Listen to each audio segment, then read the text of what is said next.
দুইটি জায়গায় যাস না কেন? আমি দুইটি ফেরেশতা তোর জন্য রাখিয়াছি, সদা সর্বদা তোর ডান কান্দে আর বাম কান্দে রয়েছে। যেই জায়গায় যাবি সেই জায়গায় দুইজন ফেরেশতা মওজুদ থাকবে।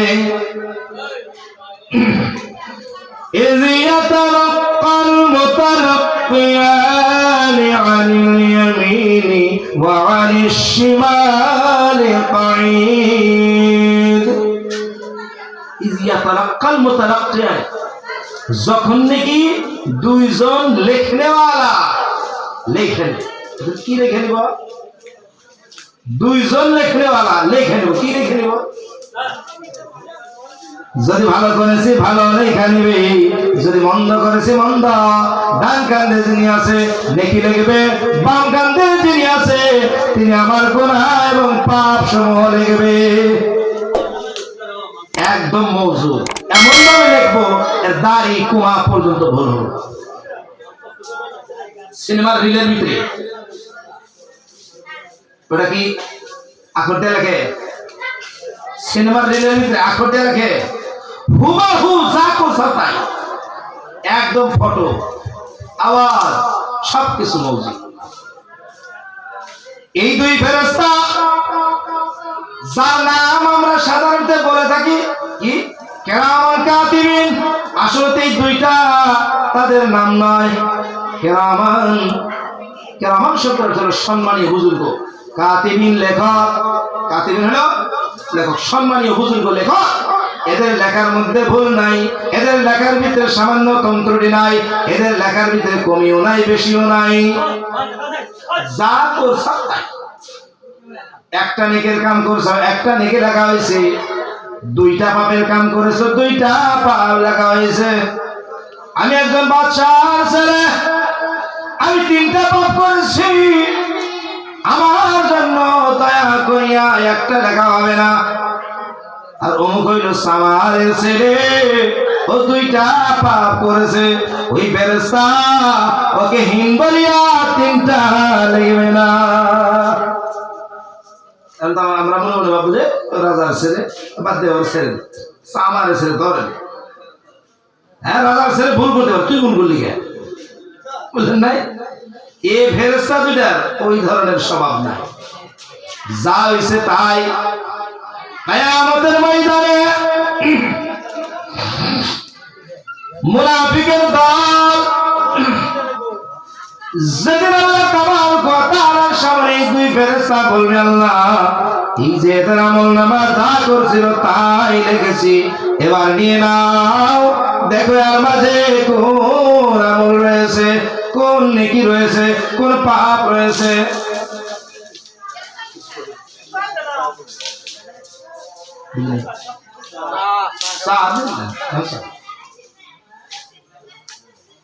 সমস্ত কিছু দেওয়ার পর যারা ভালো লোক ছিল তারা বলবে, লা ইউগাদিরু সাগীরাতান ওয়ালা কাবীরা, বড় বড় পাপ গুলো ছাড়া হয় নাই, ছোট ছোট পাপ গুলো ছাড়া হয় নাই।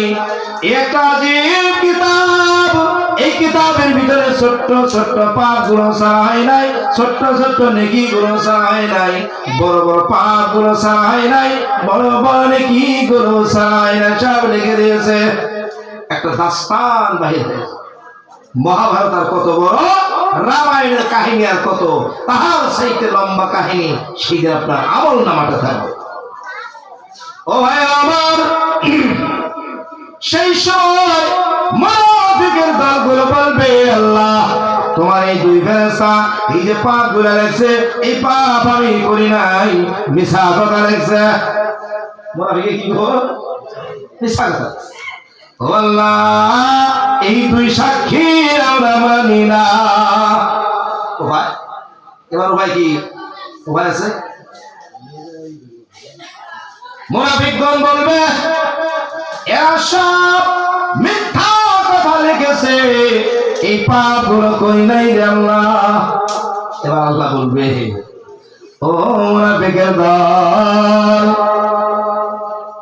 আমার কাছে শুধু এই দুই সাক্ষী না।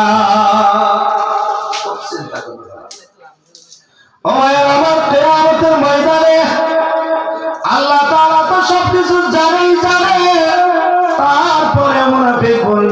সাক্ষী আমরা মানি না। এবার আল্লাহ তাআলা বলবে ও মুনাফিক এবার তো আমি জবানটা বন্ধ করে দেব। জিহ্বা যে জিহ্বাটা কথা বলেছে অর্থাৎ বাক্স জবানটা বন্ধ করে দেব। এবার তোকে আমি যা কিছু দিয়েছিলাম জিহ্বা দিয়েছি, হাত দিয়েছি, পাও দিয়েছি, চক্ষু দিয়েছি, কানগুলো দিয়েছি, নাসিকা দিয়েছি, সব অঙ্গ তোকে দিয়েছি। এই সমস্ত অঙ্গ প্রত্যঙ্গকে আমি জিজ্ঞাসা করব ও মুনাফিক তোর কথায় আমি ভুলব না। এবার জবান বন্ধ। জবান বন্ধ মানে বাক শক্তি বন্ধ, কথা বলা যাবে।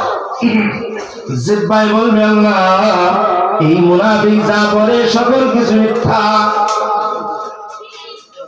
এই মুনাফিকের জবাব তুমি আমাকে জিহ্বা দিয়েছো আল্লাহ, এই জিহ্বা দিয়া কত যে মিথ্যা কথা বলেছে আল্লাহ, আর কত যে গীবত গাইছে আল্লাহ, কত গালি দিয়েছে আর কত ষড়যন্ত্র কথাগুলো বলেছে আল্লাহ। আজ আমি সাক্ষী দিলাম এই মুনাফিক সত্য কথা বলে নাই, মিথ্যা ছাড়া কোনো কথা বলে নাই। এক সাক্ষী পাই। এবার হাতকে বলবে হাত তুমি বলে দাও। বলবে ও হাত কি কি হয়েছে সবকিছু কয়ে দাও। হাত বলবে আল্লাহ এই মুনাফিক যত জুলুম অত্যাচার করা লাগে করেছে, চুরি করেছে, ডাকাতি করেছে, অপরের উপরে জুলুম করেছে ও আল্লাহ এই হাতের দ্বারা কোনো ভালো কাজ পর্যন্ত করে নাই। এইভাবে সব সাক্ষী তাফসীরের ভিতরে আছে সর্বপ্রথম যে সাক্ষী দিবে ওটা হবে মুনাফিকের রান। মুনাফিকের রান বুঝেন তো? এই যে এইখানে কয় রান থোড়া, আমরা তো থোড়া, এইখানে তো পয়লা সাক্ষী। এখানে কাম নাই, কাম নাই। এই যে কত পাপের কাম করে আল্লাহ ভালো জানে। ও আমার এবার মুনাফিক বলবে ওরে আমার হাত, ওরে আমার পাও, ওরে আমার চক্ষু, ওরে আমার কান, এত কাল তোর সেবা যত্ন করেছি, হাতে যদি সামান্য একটু আঘাত লাগিয়ে যায় সঙ্গে সঙ্গে মেডিকেল দৌড়াই, হাজার হাজার টাকাও যদি খরচা হয়, লাখ লাখ টাকাও যদি খরচা হয়, তবু আমি হাতটা ভালো না পর্যন্ত ক্ষান্ত থাকি না। নাই কন সেই দিন হাতকে বলবে আরে আমার হাত তুমি আমার বিরুদ্ধে সাক্ষী দিলা। হাত বলবে মুনাফিক আমি তোমার না। আল্লাহ লিল্লাহি মা ফিস সামাওয়াতি ওয়া মা ফিল আরদ, আসমান এবং জমিনের ভিতরে যা কিছু রয়েছে সকল কিছু আল্লাহ তাআলার। হাত বলিয়া দিবে, পা বলিয়া দিবে আল্লাহ আমি ওই মুনাফিকের কাছে আমানত ছিলাম, আল্লাহ তুমি তার কাছে আমাকে আমানত রাখিয়াছিলা, আল্লাহ গো এই আমানতের খেয়ানত করেছে। ও ভাই দুনিয়ার থেকে লাভ নাই, সালামটুকু নিয়ে যাও। সালামটুকু নিয়ে গেলে আল্লাহ তাআলা দরবারে ভেজাল নাই, লাভ দিতে লাগবে না। আল্লাহ তাআলা কাছে কি লাগবে না? লাভ দেওয়া লাগবে না। হাতের দ্বারা যেন পাপের কাজ না হয়, চোখের দ্বারা যেন পাপের কাজ না হয়, মুখের দ্বারা যেন পাপের কাজ না হয়, ঠ্যাঙ্গের দ্বারা যেন পাপের কাজ না হয়, কানের দ্বারা যেন পাপের কাজ না হয়, কোন একটা অঙ্গ প্রত্যঙ্গের দ্বারা যেন পাপের কাজ না হয়। সালামটা ঘুরে যাবে, আমানতের খেয়ানত হবে না। আল্লাহর দরবারে বলবে হাত ও আল্লাহ আমানত রাখছিলা, আমাকে খেয়ানত করে নাই। পাও বলবে আল্লাহ ওই বান্দার কাছে আমাকে আমানত রাখছিলা, আমার খেয়ানত করে নাই। এবার পার পাওয়ার রাস্তা আছে না? আছে নাই? হিসাব লাগাইলে দেখা যাবে আমানতের খেয়ানত করেছি না আমানতদারিতে চলেছি। ও ভাই আমানতদারিতে যদি নাই, আশা নাই। কি নাই ভাই? আশা নাই। কারণ যার সেবা সূত্র খায় তো তার খেয়াল করে বসেছি, এ আমাকে কখনো জান্নাতে নেবে না, জাহান্নামে ঢালিয়ে দেবে। তবু আল্লাহ তাবারক ওয়া তাআলা ফেরেশতাদের মাধ্যমে সকল কিছু হিসাব লাগাইতেছেন। এবার আল্লাহ তাবারক ওয়া তাআলা বলতেছেন, মা ইয়ালফিযু মিন কাওলিন ইল্লা লাদাইহি রাকীবুন আতীদ। এই আয়াতটা একটু রহস্য আমরা জানেন।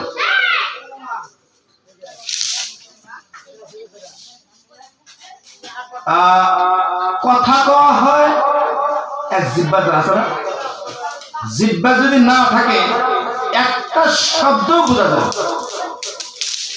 বোবায় যেরকম ওরকম এই জিহ্বাটা এত মূল্যবান, এত মূল্যবান। জিহ্বা সদা সর্বদা সমস্ত অঙ্গের বাদশা হয়ে থাকে। এখন করবেন যে আমরা তো এতদিন শুনছি যে সমস্ত অঙ্গ প্রত্যঙ্গের ভিতরে বাদশাহ হইল দেল, বাদশাহ হইল দেল। হাসানা, আসল থেকে হচ্ছে বাদশাহ দেল না, দেল হইল রাজ্যের রাজধানী। দেল হইল রাজ্যের রাজধানী। ও ভাই, এই রাজধানীর থেকে কি হয়? ফয়সালা। এই রাজধানীর থেকে ফয়সালা হয়। মন্ত্রী হইল জিহ্বা। এই মন্ত্রী লোকেরা জিহ্বা। এ যে বিলে চালাইবার চায় ওই বিলেই দেল চলবে। এবার বলবে কি করে চলবে? ও ভাইরা আমার, এই জিহ্বার থেকে যে কথাগুলো বাহির হয় ওই কথাগুলো হয় পাপের, না হয় পুণ্যের। হয় পাপের, না হয় পুণ্যের। যদি জিহ্বার থেকে খারাপ কথা বাহির হয়েছে তাইলে সঙ্গে সঙ্গে ওই দিলের ভিতরে একটা কালো দাগ লাগিয়া যাবে, একটা কালো দাগ। আর যদি জিহ্বায় একটা ভালো কথা বলছে, নেকির কথা বলছে, একটা তসবিহ পড়ে দিয়েছে, যদি দিলের ভিতরে কালো দাগ লাগাছিল ওই কালো দাগটা মুছিয়া যাবে। এই কালো দাগ মুছে যাবে। মিশকাত শরীফের হাদিসের ভিতরে আসছে সকালবেলা, সকালবেলা মানে বেলা যখন উঠে, এই সকালবেলা সমস্ত অঙ্গ প্রত্যঙ্গ জিহ্বার কাছে এসে বলে, জিহ্বা তোমাকে কাকুতি মিনতি করি, তুমি যদি ঠিক থাকো তাইলে আমরা ঠিক থাকবো, তুমি যদি ঠিক না থাকো তাইলে আমরা ঠিক থাকতে পারবো না। ছোট্ট হাদিস কিন্তু এক বিশাল বিবরণ। জিহ্বা যদি কাউকে গালি দেয় সঙ্গে সঙ্গে ভেজাল কি? গালি দেওয়ার সঙ্গে সঙ্গে জিহ্বা তো কাটবো না, জিহ্বায় তো থাপ্পড় লাগাবো না। নাই বলতে যদি গালি দেয় বইয়ের চুল মনে মনে বলবো, এবার কোন সম্মান থাপা দিয়ে আমাকে ধরে। ক্লাসের ছাত্র যদি গালি দেয় ওর হাত চুল ছড়াবো, কোন সম্মান আসিয়া মাস্টার হিসাব হাতের ভিতরে লাগাবে। হাসান নাই গন। আর বাজারে যদি কাউকে হালাসুদির বাই করে বসে তাইলে পিঠ মনে মনে বলবো, আমার বোধহয় বাজারের হাতুড়া কি লাঠি মনে হয় পিঠের উপরে পড়বে। অর্থাৎ প্রত্যেকটা অঙ্গ প্রত্যঙ্গ ভেদা দোষ করছে কারা? জিহ্বা যদি বলে দিল আমি আল্লাহকে মানি না, জিহ্বা রাজা হবে না, সমস্ত দেহার অঙ্গ প্রত্যঙ্গ রাজা হবে।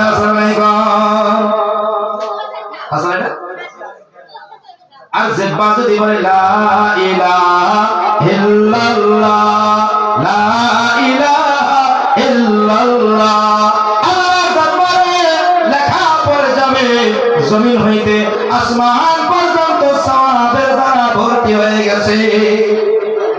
জান্নাতে যাবে না, জান্নাতের মরম সেই নিয়ামতগুলো সির্ফ জিহ্বাই ভক্ষণ করবা না সমস্ত সর্বাঙ্গে তার উপভোগ করব? জিহ্বার দখল এত ভারী যে অন্য কোন অঙ্গের এত দখল না। ও ভাইরা আমার, যারা শেখ, শেখ বলতে তরিকতের শেখ, যিনি বাইআতের ক্ষমতা পাইছে কারো কাছ থেকে নিছে, তার কাম হইল জিহ্বার ব্যবহার করা। জিহ্বার ব্যবহার করা। বান্দা তুই যত পাপ করছাস করতে থাক আর থাকতে থাক, তোর জিহ্বাটা আটকাইয়া দেব। কি আটকে দেব? জিহ্বা কেমন? ফজরের নামাজের পরে আর মাগরিবের নামাজের পরে 6 তাসবিহ আমল করবি, 3 তাসবিহ আমল করবি, দেরা নাই। এবার কি করব? সুবহানাল্লাহ সুবহানাল্লাহ সুবহানাল্লাহ জিহ্বার কাম লাগায়া দিয়েছে। 6 তাসবিহ আমল পুরা হয়ে গেছে, এবার বলবি 2000 বার করে আল্লাহ আল্লাহ আল্লাহ আল্লাহ আল্লাহ আল্লাহ বলতে থাকো। জিহ্বার আমল শুরু হয়ে গেছে, 2000 পূর্ণ, এবার বলবে 6000, 6000 পূর্ণ, এবার বলবে 10,000, 10,000 পূর্ণ, এবার বলবে 20,000, 20,000 পূর্ণ, এবার বলবে 35,000, 35,000 পূর্ণ, এবার বলবে 40,000, 40,000 পূর্ণ। সারাদিন বলতে থাকবে আল্লাহ আল্লাহ আল্লাহ আল্লাহ আল্লাহ আল্লাহ আল্লাহ। সময় নাই কথা বলার, সময় নাই কথা বলার। যা বলবো তাড়াতাড়ি বলো, আমার তাসবিহের সময় হয়ে গেছে, এখনো বাকি রয়েছে 10,000, বেলা আছে মাত্র 4 ঘন্টা। লাগা দিছে না?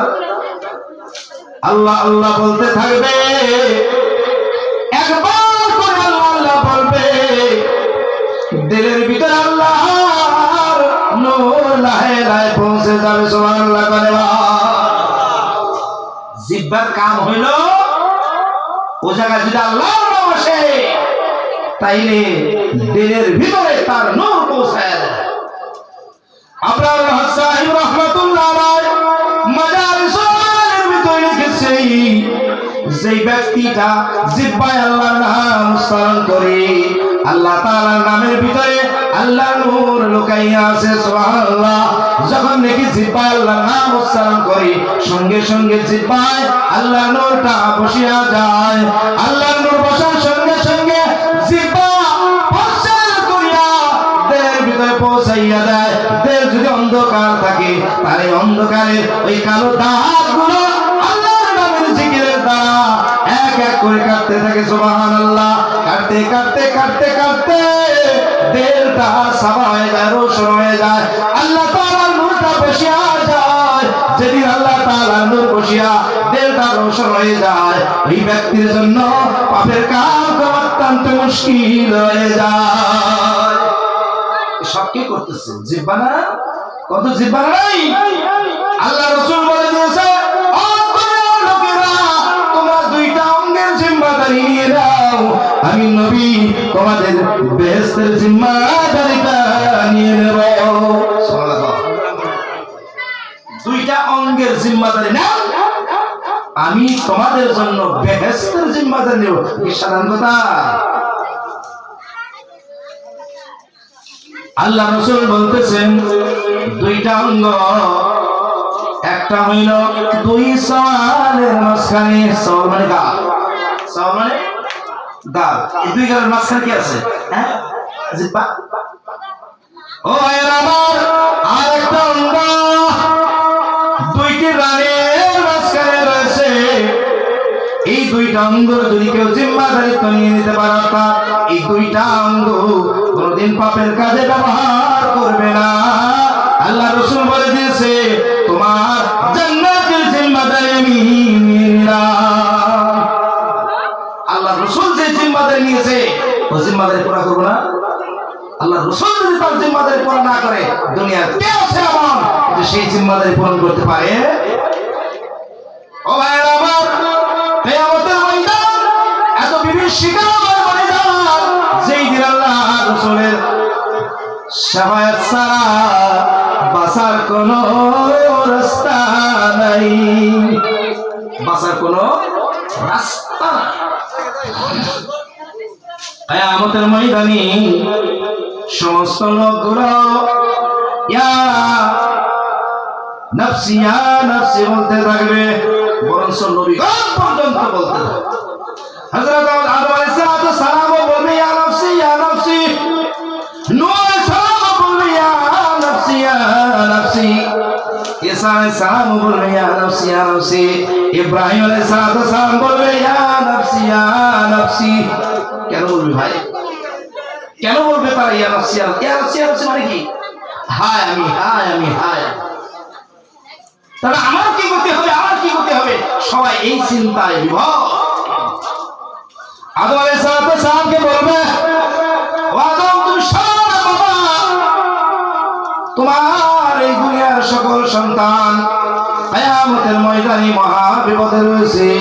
আল্লাহর কাছে দরখাস্ত করো, সুপারিশ করো, আমাদের হিসাবটা যেন তাড়াতাড়ি হয়ে যায়। এখন আর আযাব সহ্য হইতেছে না, তাড়াতাড়ি হিসাব দিয়ে নেয়। হযরত আদম আলাইহিস সালাম বলবে, ও আমার সন্তানগণ, আমি আল্লাহর দরবারে একটা ভুল করিয়া আজও পর্যন্ত কাঁদতেছি।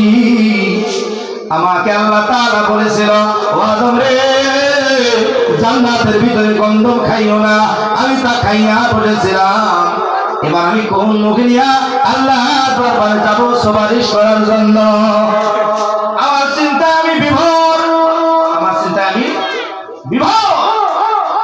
হযরত নূহ আলাইহিস সালামের কাছে যাবে, নূহ আলাইহিস সালাম বলবে, আমার চিন্তায় আমি বিভোর। যেদিন আমি আমার ছেলেকে বলেছিলাম, ও আমার ছেলে, নৌকায় বাঁচার রাস্তা নাই, আল্লাহ তাআলা ধমক দিয়া বলেছিল, ও নূহ, যদি তোমার ছেলেকে ছেলে বলে পরিচয় দাও, তোমাকে নবুয়তের দপ্তর থেকে নাম কাটিয়ে দেব। সেই ধমক আমার এখন পর্যন্ত অন্তরে গাথা। এবার আমি আল্লাহর কাছে যাবো, কোন ধমক বাদে? ইব্রাহিম আলাইহিস সালামের কাছে যাবে। ইব্রাহিম আলাইহিস সালাম বলবে, আমার জীবনে আমি মিথ্যা বলেছিলাম। মিথ্যা কি? সমস্ত জাতি আমাকে বলেছিল কি করো, সেই মেলায় এলো, মেলায় চলো। মেলা মানে কোন মেলা? নমরুদের মেলা। ও জায়গার ভিতরে পূজা পাথর হবো, রং তামসা হবো। আমি সেই দিন সুস্থ ছিলাম, আমার কোনো বেমার ছিল না, তবু আমি বলেছিলাম ইন্নী সাকাইম, আমি বেমারি। সেই মিথ্যা কথা আমার দিলের ভিতরে এখনো গাঁথা আছে। যদি আল্লাহর কাছে যার সুপারিশের দরখাস্ত করি, ধমক দিয়া যদি বলে, ও ইব্রাহিম, ওই মিথ্যা কথা বলেছিলি, কোন সময় আমার নিকটে আসছে সুপারিশের জন্য, আমার ভয় হয়। ইয়া নফসি ইয়া নফসি, আমার কি করতে হবে, আমার কি করতে হবে?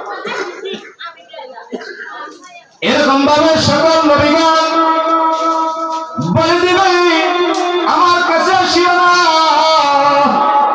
ঈসার কাছে চলে যাবে। ঈসা আলাইহিস সালাম বলবে, সমস্ত খ্রিস্টানগণ আমাকে আল্লাহর পুত্র বলিয়া দাবি করেছিল। সব খ্রিস্টানরা কি করছে?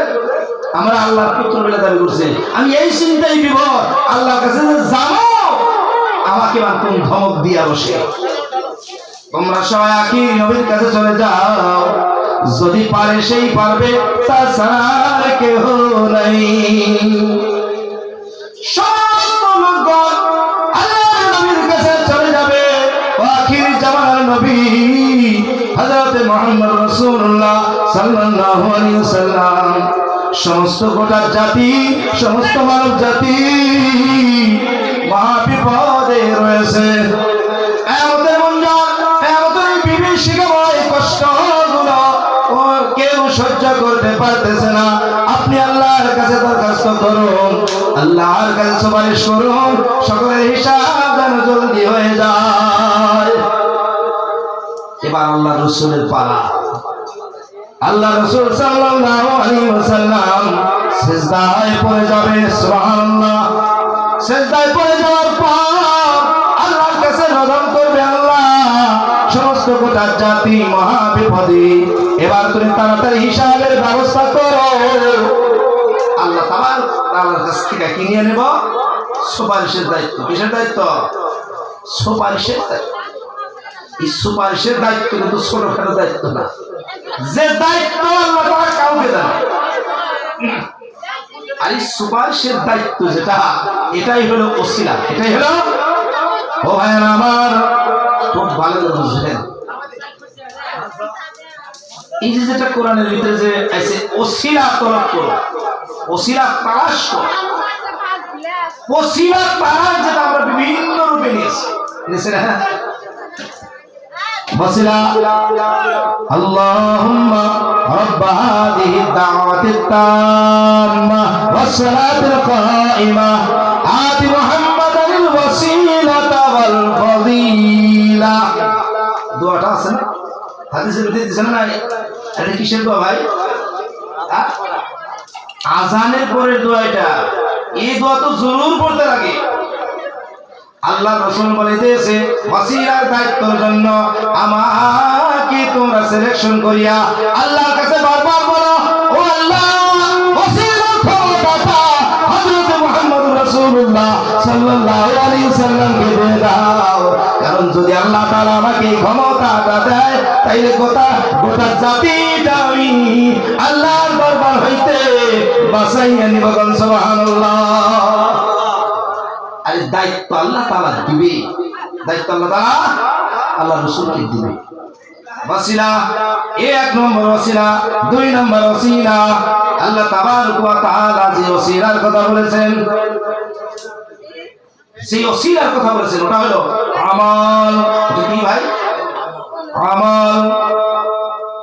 আল্লাহ রাসূল সাল্লাল্লাহু আলাইহি ওয়াসাল্লামের আল্লাহ রাসূল সাল্লাল্লাহু আলাইহি ওয়াসাল্লামের নিকটে আসিয়া জিবরাইল আয়াত নিয়ে আসলো, বলল ও আল্লাহ রাসূল আপনি সকল লোকদেরকে বলে দেন আমি কোন নতুন রাসূল না, আমার আগে অনেক রাসূল আসিয়াছে, আমার আগে অনেক রাসূল আসিয়াছে, সমস্ত রাসূলগণ বলিয়া দিয়েছে ও মানব জাতিরা তোমরা আল্লাহর ইবাদত করো, বندگی করো, আল্লাহ তাআলাকে ডাকো, নেকি অর্জন করো, পাপের কাজ করিও না।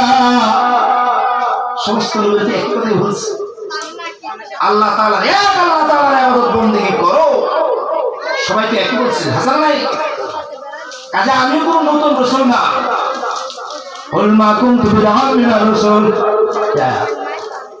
এই আয়াতে হাজির হওয়ার পর আল্লাহ রাসূল সর্বপ্রথম ফাতিমার বাড়িতে চলে গেছে। কার বাড়িতে?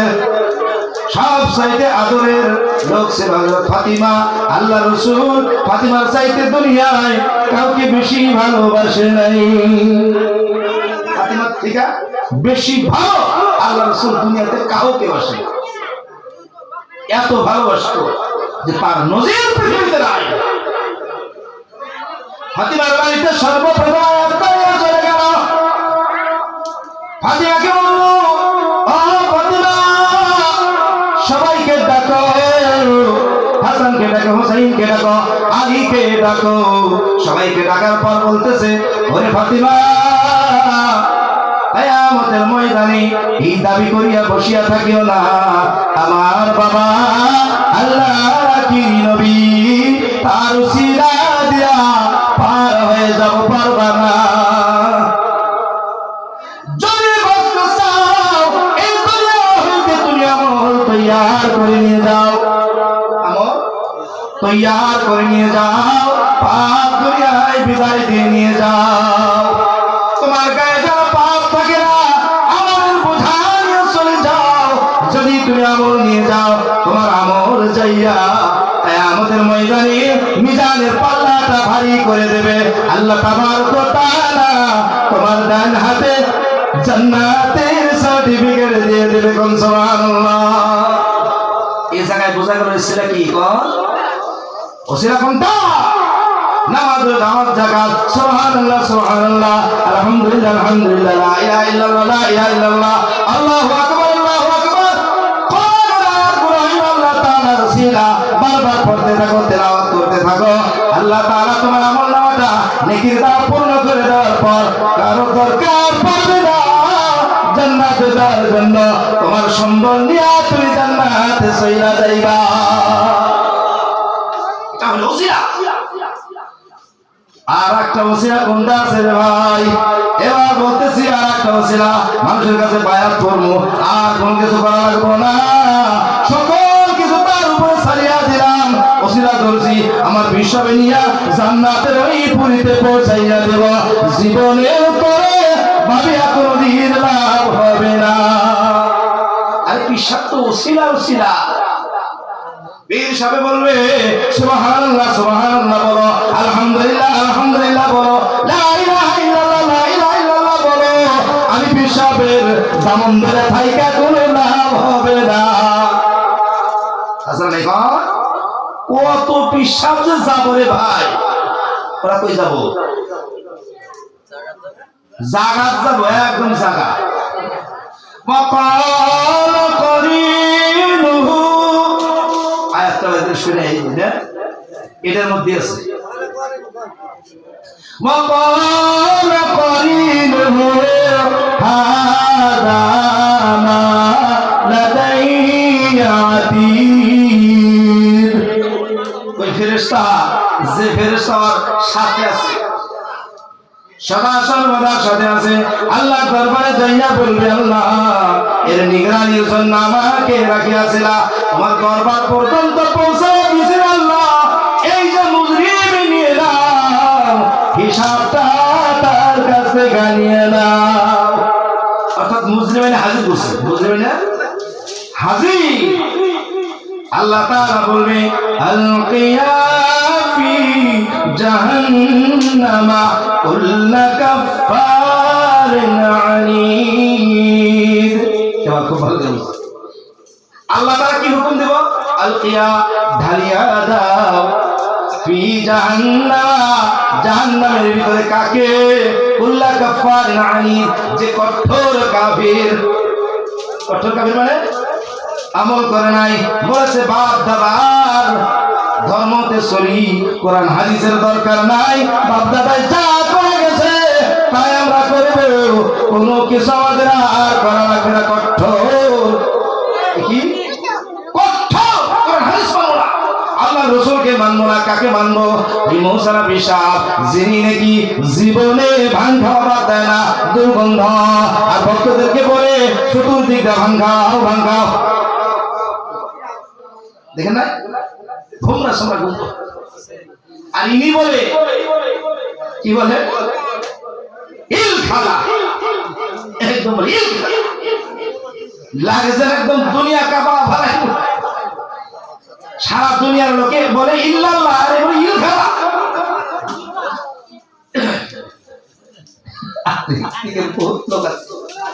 যদি আজমিরে যায় বলে কেউ ভেড়া না খালি হাতে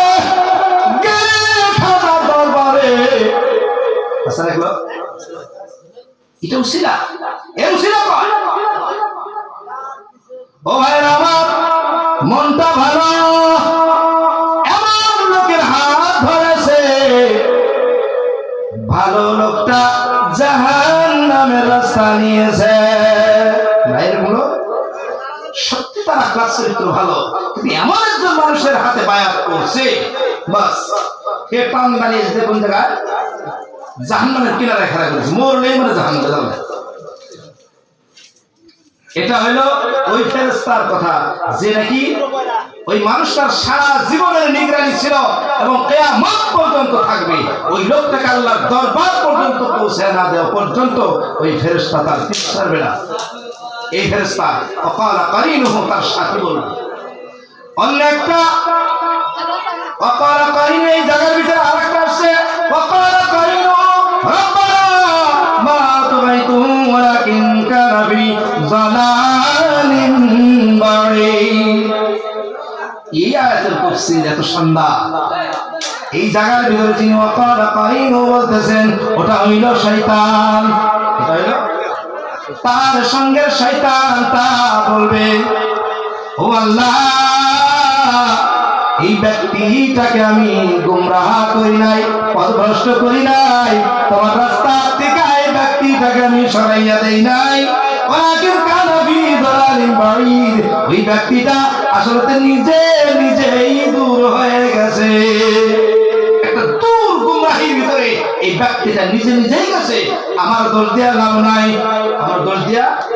লাভ নাই আল্লাহ এই ব্যক্তিরা যা বলতেছে কোন জায়গায় আসলে এই কথা ভালো নেই কিয়ামতের ময়দানে যখন হিসাব হবে, হিসাব হওয়ার পর যখন তার আমলনামায় দেখবে পাপই পাপ। কিসের জন্য পাপ? সে তো ভাই বলেছিল আমি বহুত নেকি কামাই করলাম, কিন্তু আমলনামায় দেখতেছে পাপই পাপ। এবার সে বলবে আল্লাহ, এই পাপের কাজটা করেছিলাম আমি, যাকে দুনিয়ায় শেখ বানিয়ে আনিয়েছিলাম, যার কারণে পাপ করেছি আল্লাহ, সেই ব্যক্তিটা কোথায় রয়েছে? তার নিকটে চলে যাও, আমাকে নিয়ে চলে যাও আল্লাহ, তার কাছ থেকে আমি জবাবটা চাইব। আল্লাহ তাআলা বলবে ও ফেরেশতাকে নিয়ে যা, এই জায়গায় শেখ পড়ে আছে, যায় তো জাহান্নামের অতল সাগরে। বান্দা শিকল দিয়া, আগুনের শিকল দিয়া বান্দা এবার যাইয়া বলবে ও শেখ সাহেব, দুনিয়াতে একা ছিলাম, ভালো ছিলাম, তোমার কাছে আমার হাতটা রাখিয়া বয়াত করিয়া আজ জাহান্নামের ফয়সালা দিয়া জাহান্নামে ঢুকিয়াছি। শেখ সাহেব বলবে ওই আমার ভক্ত, এবার তুই বল আমি কি তৈরি এই জাহান্নামের রাস্তা দেখাইয়া আমি কি বেহেশতে চলিয়া গেছি? আমার অবস্থাটা যে আগুনের শিকল দিয়া আমাকে জাহান্নামের খাম্বার সাথে বাঁধিয়া রাখা হয়েছে। আমার যে দশা তোদের ওই সেই দশা, আমার দোষ দেওয়া লাভ নাই। যদি পিসাব বাই থাকে তো তাইলে কথা আছে, ভাষা নাই, পিসাব বাঁচে না। এবার দুইজন মিলিয়া বলে আসলে দোষ আমাদের না, আমাদের যিনি মহাগুরু তিনি হইল ইবলিস, শয়তান। তালাশ করে বাহির কর কোথায় সে, জায়গা দেখবে ভাবিয়া জাহান্নামের নিজ তবকায় তিনি বসিয়া আছে।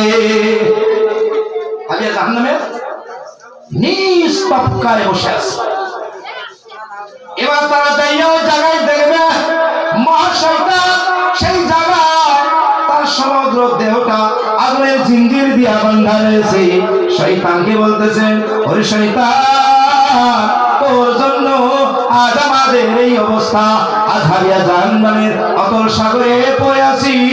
এবার বলবে ও আল্লাহ, আমার কোন দোষ নাই যে আল্লাহ, এদেরকে আমি গোমরাহ করি নাই, এদেরকে আমি গোমরাহ করি নাই আল্লাহ, এরা নিজেরাই গোমরাহিতে পড়েছিল। দূর গোমরাহি মানে কি? ওদেরকে উঠে আনা আর সম্ভব হয় না। ও আল্লাহ, এই দলদের সামনে তোমাদের নবীরা, তোমার নবীগণ ওদেরকে বলেছিল শয়তানের কথা মানিও না, শয়তান আদমের মহাদুশমন, তবুও আমাকে মানছে। আমি বলি নাই আমার ঘরে আসো, আমি শুধু আঠা লাগাইছি। আমি কি করছি? শুধু আঠা লাগাইছি, আঠা লাগানোর লগে লগে চলে আসছে। এমন ভাবে বলবো ওরা সব গুলা শোনায়। বলবে আল্লাহ আখির নবীর জামানা যাওয়ার পর এইবার ওই নবীর উম্মতগণ, আলেম ওলামাগণ, হক্কানি পীরগণ ওদেরকে সোজা রাস্তায় ডাকছিল, হেদায়েতের রাস্তায় ডাকছে। ওরা বলছে আমাদের বাপ দাদা যা করছে আমরা তাই করব, আমাদের বাপ দাদারা যা করছে তাই করব। ওদের সামনে কোরআনের দলিল দিয়েছে, হাদিসের দলিল দিয়েছে, সকল দলিল দেওয়ার পরেও ফেল পড়ে গেছে। ওরা দূর গুমরাহিতে ছিল। ও আল্লাহ, আমি ওদেরকে দলিল দিয়া কথা বলি নাই। হাসান আপেল যেটা কথা কয় কোন দলিল থাকে, কম দলিল থাকে। আজ ভণ্ড পীরের দল যেই করে কথা কয়, একটা কোরআন হাদিসের দলিল নাই। আছে দলিল? আর এই আয়াতের তাফসীর তাই কয়, শয়তানে বলবে আল্লাহ আমি কোন দলিল দেয়া কথা বলি নাই। তার মানে শয়তানের কাছে কোনো দলিল নাই, শয়তানের কাছে কি নাই? কোন দলিল নাই। অথচ আলেম ওলামাগণ কোরআন হাদিস খুলিয়া ওদের সামনে বলেছে, আর ওরা বলেছে লাগে না আমাদের কোরআন হাদিস, আমাদের কি লাগে? বাপ দাদার ধর্ম, আমাদের লাগে বাপ দাদার ধর্ম। এই বলিয়া আল্লাহর কাছে দরখাস্ত করবে। আল্লাহ বলবে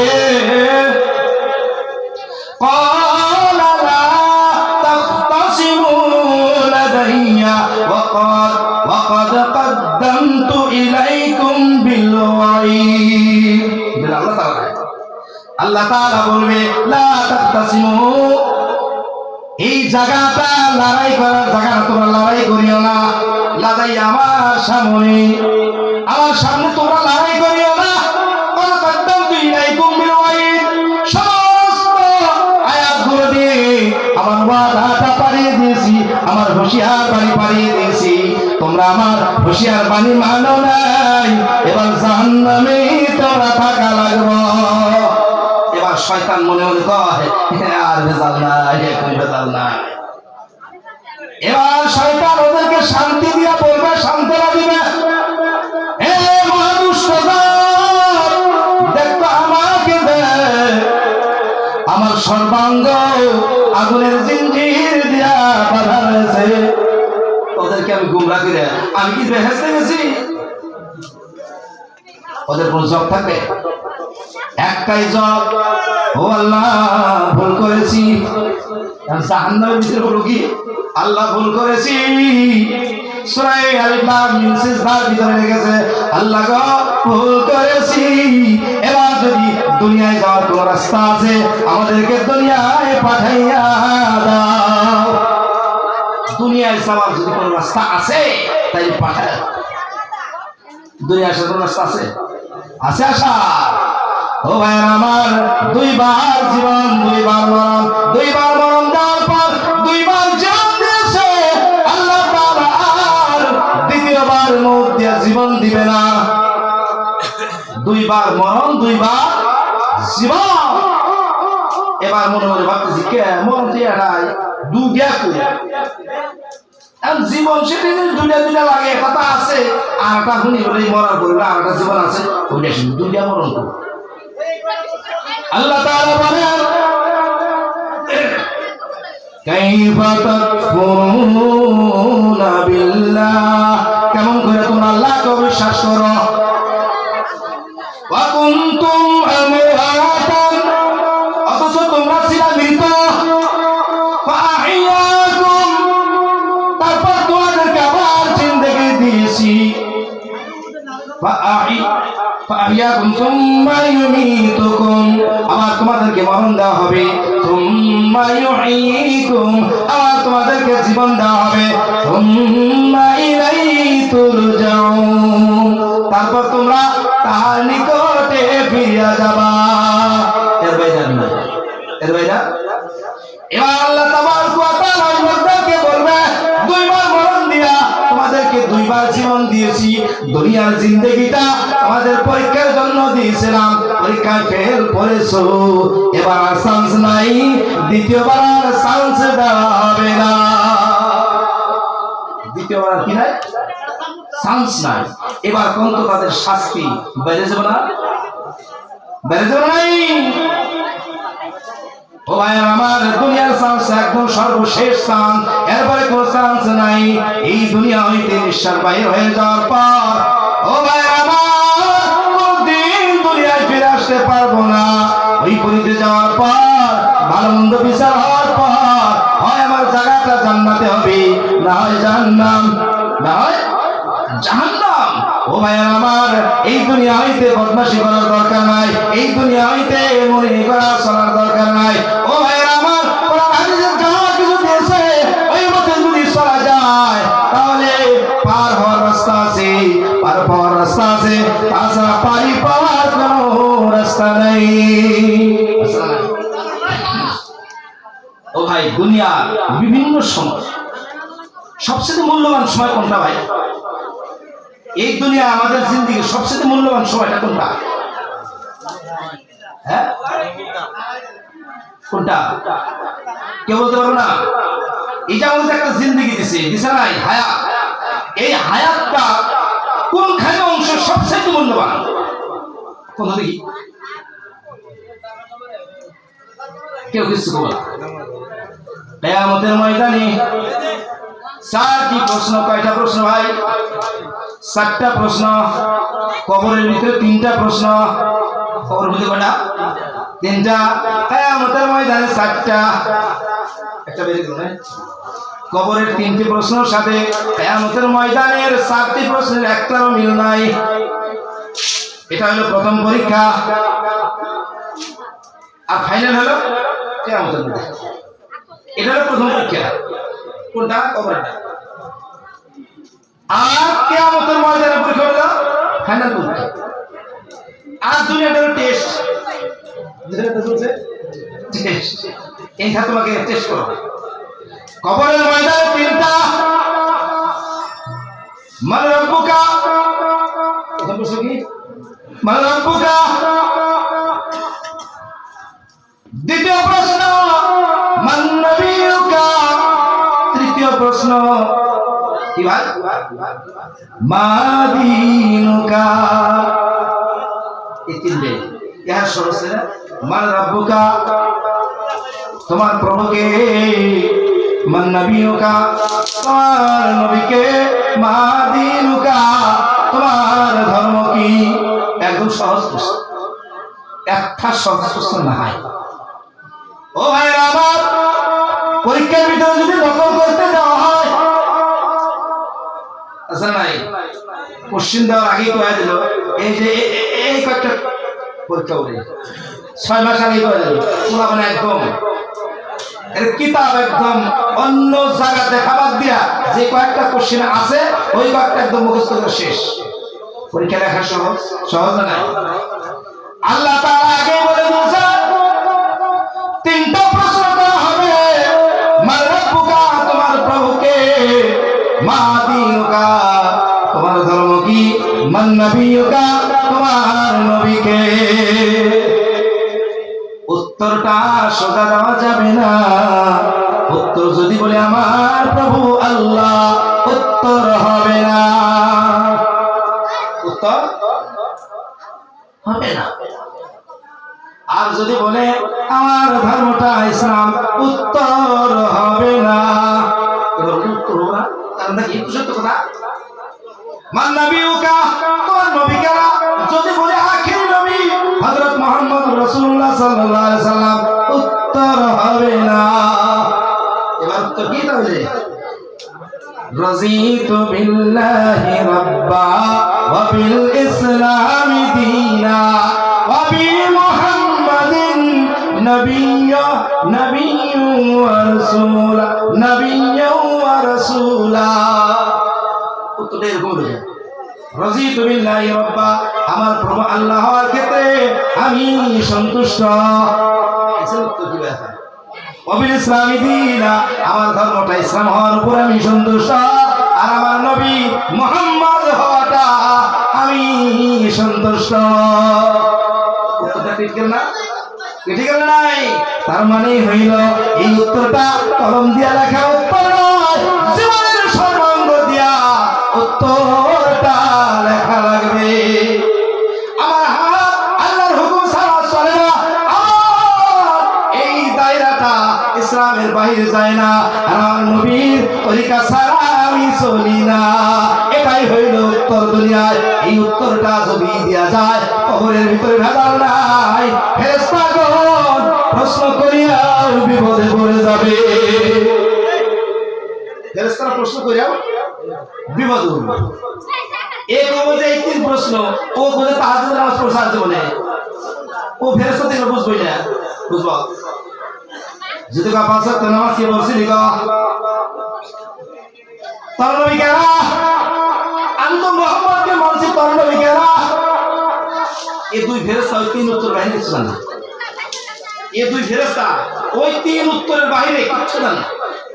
এবার যাইয়া বলবে আল্লাহ কোন বান্দার কাছে পাঠাইলা, কত ঘুরে আমাকে প্রশ্ন করে। আল্লাহ তাআলা বলবে বাদ দে, ওর কবরের ভিতরে যাওয়ার দরকার নাই। আমার ওই বান্দা দুনিয়ার ভিতরে কষ্ট করে আছে, একটু আরাম করতে দে, একটু আরাম করবে দে, কষ্ট দেওয়ার দরকার নাই, দুনিয়া কষ্ট পেয়েছিস। আর যদি বলি যে আমার রব হলো আল্লাহ, দিন হলো ইসলাম, আর নবী হলো আখির নবী মুহাম্মদ, মানব হবে? কিয়ামতের ময়দানে চারটি প্রশ্ন। সেই প্রশ্ন কি কি ভাই? এই তিন প্রশ্ন বাদ। প্রথম প্রশ্ন, তোমার সারাটা জীবন তুমি কোন কাজে ব্যয় করেছ? 2 নম্বর প্রশ্ন, তোমার যৌবন কালটা তুমি কোন কাজে ব্যয় করেছ? 3 নম্বর প্রশ্ন হবে তুমি কতখানি বিদ্যা শিখেছো, ওর উপরে তুমি কতখানি আমল করেছ? 3 নম্বর। 4 নম্বর প্রশ্ন দুনিয়ায় সম্পত্তি কোন রাস্তায় কামাই করেছ আর কোন রাস্তায় ব্যয় করেছ? কয়টা প্রশ্ন ভাই? 4টা। আল্লাহ রাসূল বলে দিয়েছে এই 4টা প্রশ্নের উত্তর না দেওয়া পর্যন্ত আল্লাহর দরবার হইতে এক কদম পর্যন্ত সরাইতে পারবে না। এই জায়গায় 4টা প্রশ্নের একটা রহস্য দেখেন। কি সেটা? রহস্য কোনটা? যে তোমার সারা জীবন কোন কাজে ব্যয় করছো। আচ্ছা, ওই সারা জীবনের ভিতরে